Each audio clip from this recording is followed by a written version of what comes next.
Hi, thanks for joining me again. One of the reasons why I'm doing these videos is because I want to be able to share with you my own personal experiences of God, and to share with you some of the ways that I relate to God and the way that I use psychology as well to understand myself and to understand my connection with God.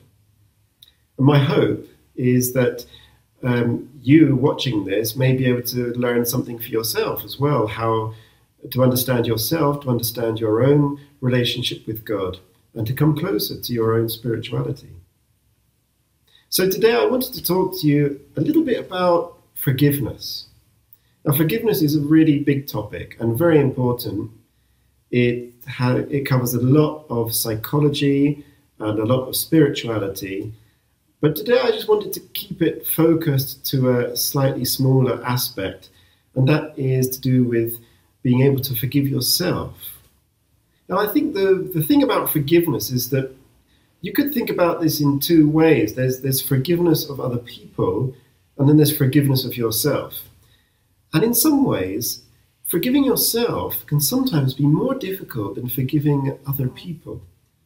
Now, as humans, we're always making mistakes, and that's part of being human. And we often do things that we regret. Sometimes we do things we shouldn't have done. Sometimes we even cause hurt or harm when we could have avoided it in some way. But these things are actions which have come out of our ignorance, and they're not things that we should beat ourselves up about. They're experiences that we learn from, and in the future we can avoid repeating the same mistakes. Now, for the spiritual person, it's very easy to fall into this idea that we have to ask God for forgiveness when we do something that we shouldn't have done. But the thing is, as you experience God more and more in your life, when you devote your life to God and you do your spiritual practice with more intensity and more devotion, then you start to realize that forgiveness is not actually an issue for God. Through your spiritual practice, you can start to experience God as being this, how should we say, entity that is beyond human emotion. I say entity just because it's easier for the language to talk about this. But in reality, God is not something separate from you. God is not something outside of yourself. God is the essence which is within you. And this essence is behind your thoughts and your emotions. Most of the time, we are not aware of this presence of God because we're so wrapped up in our thoughts. We're sort of chasing trails of thought, and we're all the time identifying ourselves with our emotions, with our thoughts, with our personality. And it's this ego that we identify with, and that most of the time we think that that's who we are. But behind that, behind the thought, is beyond thought, is this presence, it's this awareness, which I've sometimes talked about before. This awareness, this presence, is God. And you can give that whatever name you like. I use the name God because that's how I relate to it. But you can give that any name you like. You can call it the universe. You can call it your inner self. You can call it nature. You can call it the divine presence. Whatever name you give to it, that's part of your relationship with God. The thing is that God is beyond the thoughts and beyond the emotions. So we have a tendency as humans to project our humanness onto God. And so we have this tendency to say that, or to think that God gets angry, or God gets annoyed, or God gets disappointed with us, and that we have to ask God for forgiveness. So we sort of think that God is like a person or like a human, that he has to forgive us. And if we are sincere enough, then he will forgive us and everything will be okay. Now, in a way, that's okay. That's beneficial in some ways because it helps us and it helps our limited human mind to understand the immensity of God. We relate to him in a more human way in that way. So there is a kind of a benefit in that. But there is also the danger that we can misunderstand the true nature of God. And the true nature of God is beyond emotions, beyond human emotion. God is just this presence. It's the silent witness. It's this awareness, the awareness of our thoughts, of our actions, of our feelings. God is there, observing everything. God is more than just a neutral observer. The presence of God is a very animated presence. In one sense, is very energetic. And God is full of this sort of joy and this bliss, this love, immense love and compassion and understanding. And that's a very dynamic, very animated presence of energy. But God is not with emotion of anger and criticism and judging us. So God is not looking to forgive us. God is just simply there to give us grace when we open ourselves up to it. So you can often have that experience of grace when you ask God for forgiveness, so it can help you in that way. But we have to remember that it's not God actually forgiving us, it's simply God giving us love and giving us understanding and compassion. The real forgiveness takes place when we ourselves accept what we've done and when we love ourselves enough to be able to release the guilt that's connected with that. That's the real forgiveness. And that's quite a challenge, especially as you are learning the spiritual path. When you understand that what you've done, the actions you've done, they are in the past. They no longer affect you in reality. Only in your mind they affect you. It's this psychological construct we call guilt. That affects you, and that can be a serious barrier on your spiritual path. We try to do the best we can in the present situation, taking into account our surroundings, our education, our level of awareness. But our level of awareness is not perfect, so we will sometimes make these mistakes. So you have to understand yourself as a human, understand your human limitations. And through understanding, you can have compassion for yourself. And through compassion arises the love for yourself. And when you go through that process from understanding to compassion, then to love, when you reach that point of love, that's when the grace of God comes to you.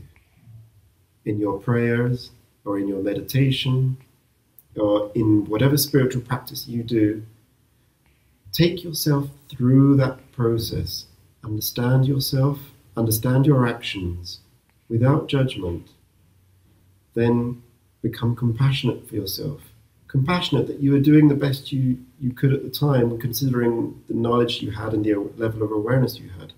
And then go to the next step of love. And when you go to that next step of love, that's when you connect to the divinity within you. And that's when the grace of God comes down upon you like a beautiful light, a beautiful presence. And that's why you think that God is forgiving you. But it's not. It's you forgiving yourself and God giving you love and grace because you reach that point of awareness.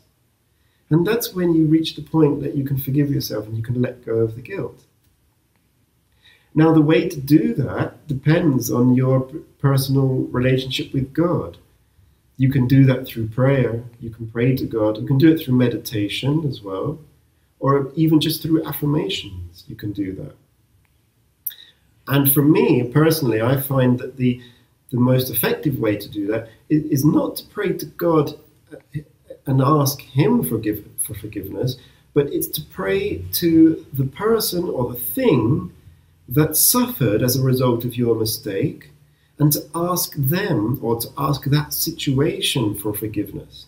So you're not asking for forgiveness from God, you're asking for forgiveness from the person or thing that was the result or the recipient of your mistake. And that, for me, is much more powerful and much more effective. And I'll just share with you a little story, something that happened to me when I was in the monastery. during my time in the monastery, one of my responsibilities was looking after the animals. And I had different animals to look after, and one of those was the deer. I had to help look after the small herd of deer that we had. And that involved a lot of maintenance work, fixing fences, building shelters and things like that. And it was quite hard work and a lot going on. There were always things that needed repairing. Sometimes the storms would damage things and I would have to get up in the middle of the night and go and repair their shelters and things like that. And one day by accident, I left some wire on the fence where I'd been fixing the fence to repair it. And I left this wire there. And really, really unfortunate and really sad situation happened that one of the deer got tangled in this wire.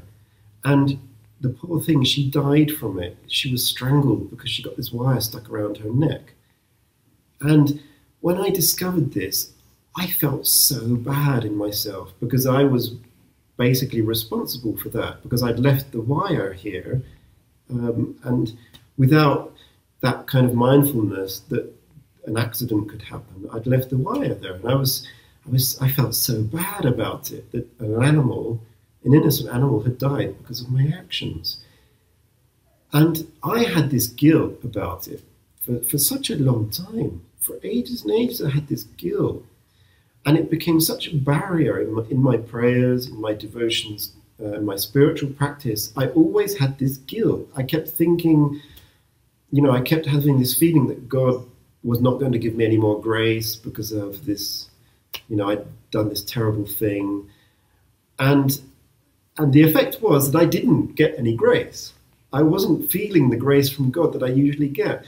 But it was because of my own mind creating this psychological construct of guilt, which really didn't exist. But I had to get rid of that guilt. And the way I did it was, in my prayers, I prayed to the animal, the deer, who died. I prayed to her, and I could feel the presence of her spirit. It was a beautiful experience, and I prayed to her, and I said, please forgive me for my ignorance, than my mindlessness, that I left that wire there. Please forgive me. Please accept my prayers and my blessings. And in that prayer, I asked for forgiveness from the spirit of the deer. And I also sent her my blessing and my love. I sent my blessing to her, and I asked for God's grace to be with your spirit, to help you on in your journey of evolution, that you may come closer to God. I sent this lovely, lovely prayer. And I did that a lot. I did that regularly, many times, many days. And even now, sometimes I still do it just because I love to pray for the spirit of that animal. I do for other animals and other people. But sometimes I come back to her spirit and I pray again and give her my blessings and my love. And I was able to let go of that guilt, which is nothing, just a psychological concept in my mind. And by doing that, I open myself up to the grace of God. And then you feel the love of God coming into your life, and the grace as it carries you past the barrier of that guilt, and that you've learned the lesson, and that you're not going to repeat the same mistake. You'll have other mistakes, but you learn each one, and you don't go back and repeat the same ones. So in that way, you move forward and you grow, and you're able to do so invoking that love and grace from the divine presence that's within you. So this for me was an important lesson about how important it is to forgive yourself and not think that it's God that has to forgive you. So you always remember that God is just the presence of bliss and joy and love. God is not there to judge you and to get angry with you or disappointed with you. That's yourself happening in your own mind. That's when you have to understand yourself and have compassion for yourself, and then love yourself. And when you go through those 3 steps of understanding, compassion, and love, then you access the grace of God, and you can release whatever guilt is holding you back, and you can move on into the grace of God. So that's what I wanted to share with you today. And again, I think this is going on a little bit longer than I planned, so I'm probably going to have to edit it a little bit and try and keep it a bit shorter if I can without omitting anything too important. And well, I hope that this has been helpful for you. And if it has been helpful, I'd really love to hear from some of you what you think. And maybe some of you also have ideas about how to forgive yourself, what kind of strategies or what kind of methods you use to let go of guilt and to be able to forgive yourself. So thanks again for being with me for this, and I look forward again to sharing some other interesting stories with you soon.